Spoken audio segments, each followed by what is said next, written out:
à vous, madame. Merci. Le divorce, c'est plutôt un cas difficile, surtout pour une femme. Mais souvent, on se demande, est-ce qu'après le divorce, on a une vie épanouie? Je dirais, vous avez raison, en effet, le divorce est difficile à vivre. Que ce soit pour un homme ou pour une femme, il est difficile à vivre.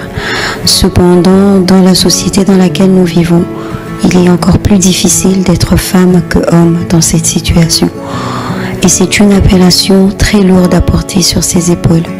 Être appelé divorcé, c'est lourd de conséquences et plein de jugements et de préjugés. Est-ce qu'il est possible de vivre heureux après le divorce? Je dirais que tout est possible. Cependant, ça demande beaucoup plus d'efforts. Ça demande un engagement personnel. Ça demande de la volonté et un bon soutien de son entourage et une foi solide. Ça, c'est sans équivoque. Mais est-ce que le divorce est une solution de problèmes au sein du mariage?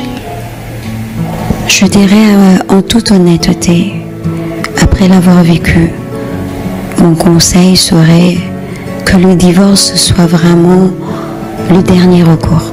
Quand vous êtes convaincu d'avoir tout essayé, tout fait, et que vraiment ça n'a pas marché, alors là, oui. Et dans des cas extrêmes aussi où on ne voit pas d'issue. Il y a certes des cas où on ne sait pas faire autrement. Oui, comme le vôtre. Exactement, comme le mien. Et cette goutte qui a débordé pour prendre ces décisions, madame? Vous savez, goutte, j'aimerais vous dire, j'ai rencontré un homme qui était ce qu'on pourrait dire un ami d'enfance. Et on grandit dans le même environnement, des familles qui se connaissaient. Nous étions enfants et ils sont partis, ils ont quitté le pays, nous sommes restés. Quelques années plus tard, il est revenu. Nous n'étions plus des enfants, encore moins des ados, nous étions des jeunes adultes. Revenu au pays, la flamme est revenue rapidement et en quelques mois, 4-5 mois, nous avons décidé de nous marier. Il est reparti le temps de préparer cet événement pour revenir. Le mariage a eu lieu. N'ayant pas tout établi ici, il a pris encore un peu de temps afin de bien s'établir. Et voilà, l'histoire a commencé. Vous avez eu quand même le temps de vous connaître en étant aussi adulte, ou vous vous connaissiez déjà assez mieux, parce que 5 mois après, il revient et vous décidez du coup de vous remarier, Vous savez, c'est ce que je dis, le coup de foudre, ça va très vite, ça s'embrase comme un feu de paille. Et on a l'impression que l'on contrôle tout, que l'on comprend tout. Cependant, on se trompe. C'est un sentiment qui brûle. Seulement, on se marie. L'amour nous a rendus aveugles et le mariage nous a rendu la vue. Parce que c'est dans le mariage que les réalités ont commencé à ressortir. Parce que nous n'avions pas pris le temps de très bien nous connaître. Nous n'avions pas pris le temps de découvrir ce que l'un et l'autre étaient devenus. Nous nous étions quittés enfants. Et là, nous nous retrouvions adultes.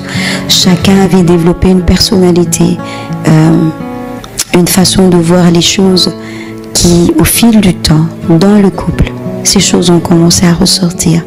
Des divergences de points de vue qui sont normales, mais quand ça tourne très vite à la bagarre, ça tourne très vite à la violence verbale, conjugale, quand ça tourne au contrôle. C'est-à-dire que je travaillais très vite, le travail est devenu la cause de plusieurs soucis. Et pour sauvegarder le mariage, j'ai sacrifié le travail. S'en est suivi les amis qui, parce qu'ils avaient remarqué quelque chose en moi, étaient très vite stigmatisés et catégorisés de mauvaise compagnie. Je me suis séparée des amis et Et tout ça, c'était du coup ou c'était progressif? Vous savez, ce sont des choses qui se font progressivement parce qu'on ne le réalise pas. On a l'impression que c'est par amour, c'est pour un besoin de protéger, de sécuriser. Et petit à petit, les choses partent les unes après les autres. Votre mari ou votre ex-mari vous a séparé de votre entourage, de vos amis. Et pour quelle raison? Tout simplement. Mais c'était premièrement le travail qui prenait trop de temps parce qu'une épouse doit se consacrer à son mari. Ensuite sont venus les amis qui étaient des mauvaises compagnies parce que ne me donnant pas les conseils qu'il fallait ou me poussant à des penchants qu'ils jugeaient mauvais. Pourtant, c'était les mêmes amis que j'avais avant de me marier, quand il m'a retrouvée. Et puis ensuite, c'est devenu la famille qui était trop présente, qui s'ingérait trop. Et le problème était peut-être un choc de culture. Et en plus, vécu en Occident, la culture africaine, les familles s'ingèrent trop. Donc, l'un dans l'autre, on s'en rend pas compte. Mais ça vient progressivement et au moment où on ouvre les yeux, on réalise en fait qu'on est seul. On n'appelle plus personne, on ne voit plus personne. Et il n'y a que lui et vous, juste vous deux. Et on se sent seul parce que, ayant coupé les ponts avec tout le monde, il arrive à un moment donné où on est coupable aussi. On a honte, on se dit je vais repartir vers ces mêmes personnes, leur dire quoi ? Et comment rattraper le coup. Et c'est en fait ça qui devient un cercle vicieux. Mais c'est la réaction de beaucoup des hommes en ce moment, la jalousie. C'est peut-être suite à la jalousie. Et c'est ce qui a vraiment créé le vrai problème dans votre relation, madame. La jalousie est un sentiment qui naît en même temps que l'amour. Mais entre un homme jaloux et un homme contrôlant, il y a une limite. Entre être jaloux et très possessif, il y a aussi une marge. Que j'ai eu avoir juste eu un mari jaloux, je crois que ça arrange plusieurs femmes, toute proportion gardée dans certaines limites. Mais quand très vite, parce qu'on n'a pas compris quelque chose ou on a un malentendu à propos du travail, on se fait battre. À propos des amis, on se fait battre. À propos des questions que l'on pose, parce que dans un couple, nous sommes censés partager. Très vite, ça tourne à la violence, ça devient un problème. Ça devient un problème. La jalousie, mal exprimée, mal gérée, mal contrôlée, peut emmener à plusieurs dérapages. De ce dérapage, il est arrivé des événements très fâcheux et très triste, je devrais dire même. Enceinte, pour la première fois, ce que je pensais être cette chose qui aurait permis que ce couple se retrouve. Je suis tombée enceinte, c'était merveilleux, mais dans un excès de colère, il n'a pas pu se retenir. Il s'est lancé dans une violence, des coups, et des choses que je ne saurais pas décrire. Je me suis retrouvée à l'hôpital et j'avais perdu mon bébé. Pour une femme, c'est une douleur indescriptible. On rêve toutes du prince charmant, mais on rêve aussi d'être maman. On est petite fille et on rêve de serrer son enfant dans les bras. Et quand on a déjà senti cet enfant en soi, quand on l'a déjà imaginé, quand on a même déjà commencé à lui donner un nom, de le perdre pas parce qu'il a été malade, pas parce qu'il vous a été volé, mais parce que celui qui est censé protéger cet enfant est le même qui le détruit avant même qu'il n'ait vu le jour. Ça vous brise de l'intérieur. Et nous sommes dans une communauté où, quand quelque chose se passe, c'est la femme qui est condamnée. La première question qui est posée à la femme, c'est « Qu'as-tu fait pour le mettre dans cet état ?» Mais personne ne se demande comment tu te sens après cela. Comment fais-tu pour revivre après cela? Comment fais-tu pour te redonner au même homme qui t'a arraché cette joie, cette maternité, Celui qui t'a donné cette féminité qui te l'arrache, comment tu fais pour le regarder dans les yeux? Recommencer à l'aimer, lui resservir un plat sur la table, préparer ses vêtements et lui être soumise. Seule une femme peut supporter cela. Seule une femme africaine peut le vivre en se taisant. Cependant, ce silence extérieur est un grand cri à l'intérieur. Il vous déchire de l'intérieur. Il vous tue à l'intérieur.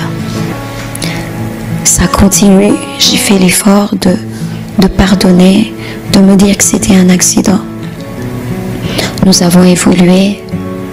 Une deuxième grossesse est arrivée. Et je me suis dit, merci Seigneur, ça va être... Il n'y a qu'un bon souvenir qui peut vous aider à effacer un mauvais souvenir. Justement. Mais malheureusement, la violence ne s'est pas arrêtée. Les crises de nerfs ne se sont pas arrêtées. Moi, je ne sortais plus. Moi, je ne côtoyais plus les autres. Mais lui sortait. Mais lui pouvait rentrer quand il voulait. Et je n'avais pas le droit de poser des questions. Je n'avais pas le droit de savoir. Sinon, c'est la foudre qui me tombait dessus. Et cette violence a repris de plus belle. Je me suis battue pour prendre sur moi, éviter le plus possible de me faire crier dessus ou de me faire battre pour arriver jusqu'à la fin de ma grossesse. Malheureusement, les coups, la violence subie pendant cette deuxième grossesse ont fait que, certes, ce bébé est venu au monde, madame, mais il n'a pas survécu. Les coups étaient trop durs. Certes, ce bébé est venu au monde, madame, mais il n'a pas survécu. Il est parti. Chose qu'on a du mal à accepter, à supporter, bien qu'on a le cœur d'une mère, bien qu'on a le cœur d'une femme, n'est-ce pas, madame? Il y a des choses qu'on ne sait pas expliquer. Vous savez, vous perdez un époux, vous êtes veuve. Vous perdez une épouse, vous êtes veuf. Vous perdez un parent, vous êtes orphelin. Pouvez-vous me dire, quand vous perdez un enfant, vous êtes quoi? Il n'y a pas de mots. C'est parce que c'est une douleur telle que aucun vocabulaire, aucune langue n'a pu trouver un mot à cela. Quand vous perdez un enfant, madame, il n'y a pas de mots. Et quelles sont vos relations avec votre ex-mari en ce moment, madame?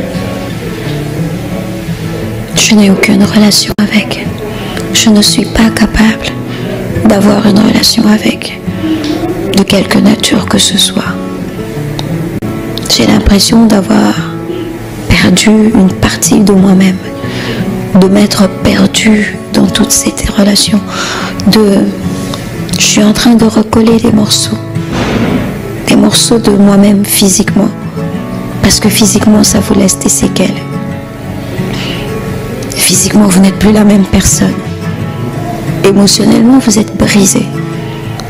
Et sentimentalement, vous avez peur. Vous avez constamment peur. Mais après avoir vécu tout cela, pensez-vous être en mesure de retomber amoureuse un jour, de revivre une vie remplie d'amour, remplie de bons souvenirs? C'est possible. C'est possible parce que je garde la foi, parce que j'y crois, parce que je crois que tant qu'il y a de la vie, il y a de l'espoir. Tant qu'on croit en Dieu, il est capable de créer un chemin là où on n'en voit pas un. Il est capable d'appeler à l'existence ce qui n'existe pas. Et je me dis que si le Seigneur a permis que je reste en vie, c'est peut-être parce qu'il fallait une femme comme moi pour permettre à d'autres femmes dans ma situation de se sortir de là. Mais aussi que Dieu ne peut pas permettre que vous sortiez d'une situation sans penser vos blessures et sans redorer votre image. C'est-à-dire vous permettre de vivre quelque chose de beau qui vous fasse comprendre qu'il ne vous a pas oublié, qu'il pense à vous, qu'il tient à vous, mais surtout qu'il avait quelque chose de meilleur pour vous en réserve. Donc oui, c'est possible. Oui, j'y crois. Mais depuis votre séparation, depuis votre divorce, avez-vous rencontré quelqu'un d'autre, un autre homme qui vous a fait vivre ou qui vous a fait oublier l'enfer que vous avez vécu dans votre mariage? J'ai rencontré quelqu'un d'autre, effectivement. J'ai rencontré une personne qui a le cœur assez grand pour me comprendre, supporter, parce que ce n'est pas facile de vivre avec une personne blessée, mais qui fait de son mieux pour me faire comprendre que l'amour se définit différemment de ce que j'ai vécu. Et je bénis le Seigneur pour cela parce que ça me permet de réavoir confiance en moi, être capable de m'asseoir en face de vous pour vous le raconter. C'est parce qu'il y a de l'amour que je reçois, qui me donne cette force de refaire confiance en moi-même. J'ai repris le travail. Je ressors dans la société. Je reprends goût aux choses, à la vie.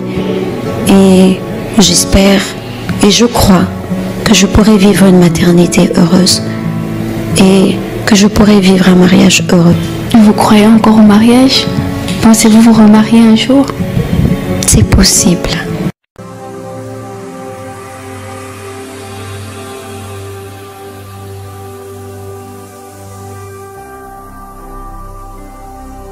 Jésus-Christ TV, vous connaîtrez la vérité et la vérité vous affranchira.